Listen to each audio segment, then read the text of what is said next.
Oi pessoal, aqui é o Daniele. Nunca pensei que um dia fosse escrever algo assim, mas acho que preciso colocar para fora, porque guardar tudo só na minha cabeça tem me feito mal.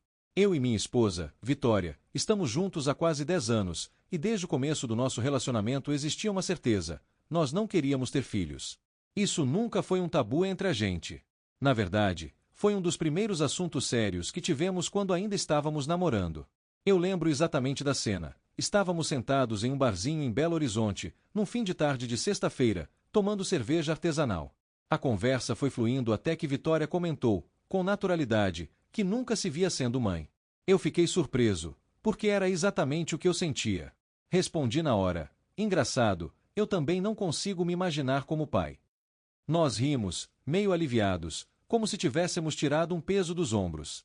Com o tempo, essa decisão se fortaleceu. A gente construiu nossa vida em torno da liberdade de sermos só nós dois. Viajamos sempre que dá, já fizemos mochilão pelo Chile, ficamos um mês no Uruguai, passamos Réveillon no Rio sem precisar planejar nada além de onde comer e o que beber.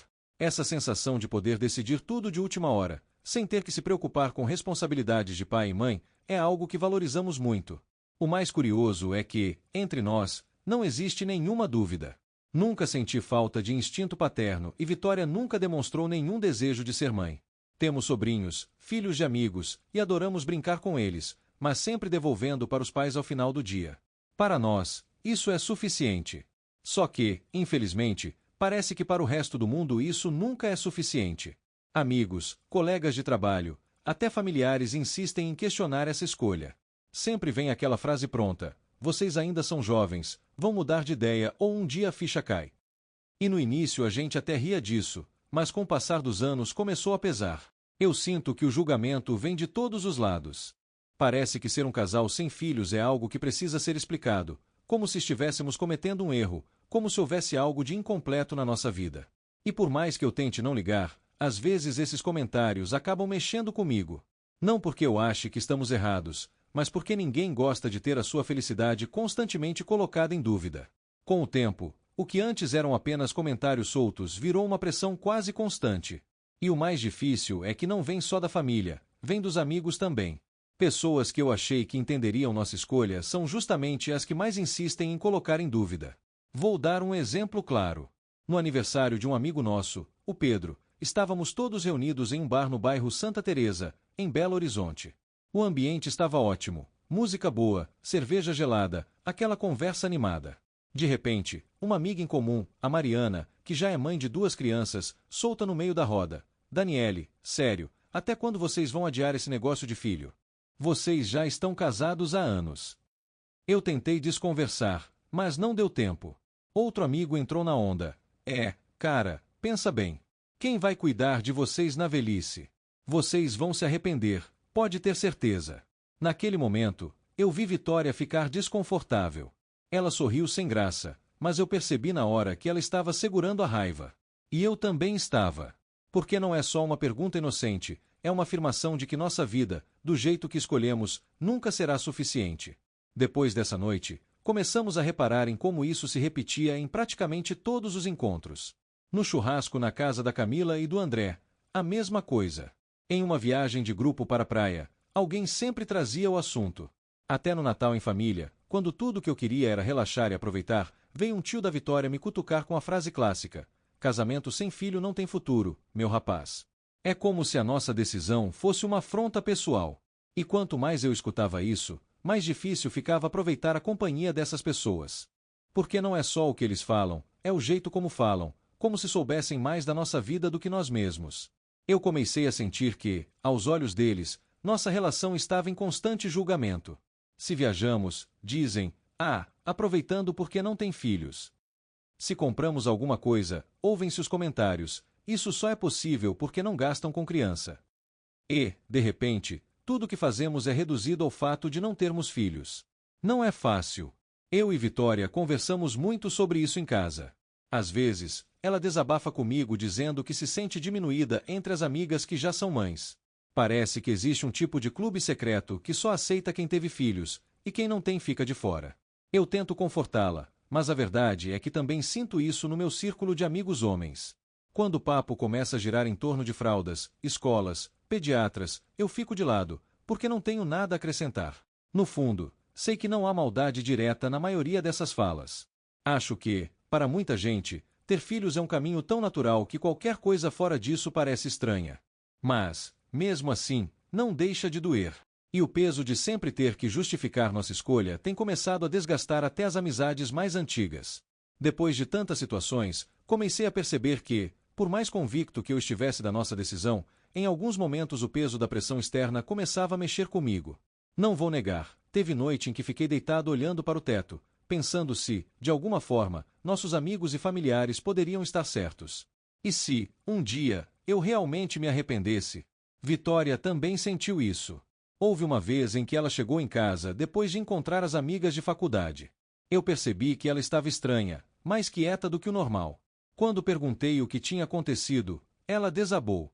Disse que passou a noite toda ouvindo histórias sobre filhos, maternidade, primeiro aniversário, primeiras palavras.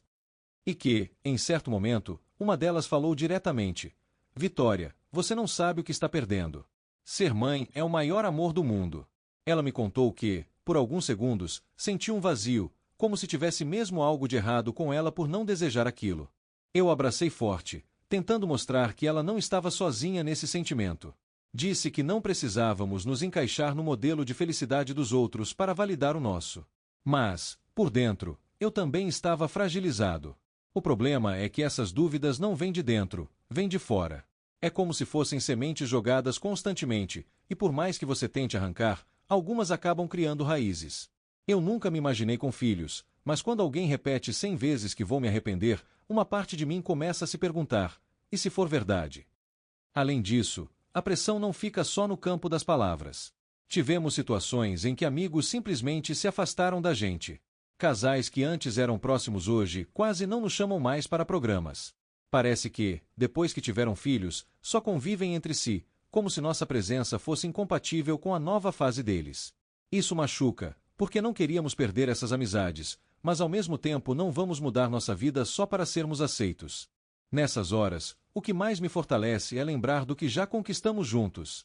Eu e Vitória temos uma vida que amamos, viajamos, curtimos restaurantes, saímos para shows, planejamos projetos pessoais. Estamos sempre nos apoiando. Olho para ela e sinto que já temos uma família, do nosso jeito. Não precisamos de um filho para validar isso. Mas, mesmo sabendo disso, não dá para ignorar o impacto emocional de estar sempre contra a corrente. É cansativo ser o casal que precisa justificar suas escolhas em cada encontro. É desgastante sentir que, para muitos, nossa felicidade só será real se seguirmos o mesmo roteiro que todos seguiram.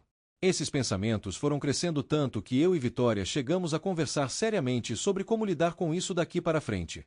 Será que valia a pena continuar frequentando os mesmos círculos? Será que não seria melhor nos afastar um pouco e buscar novas amizades com pessoas que pensam parecido? A ideia de cortar laços doía, mas talvez fosse a única forma de manter nossa paz.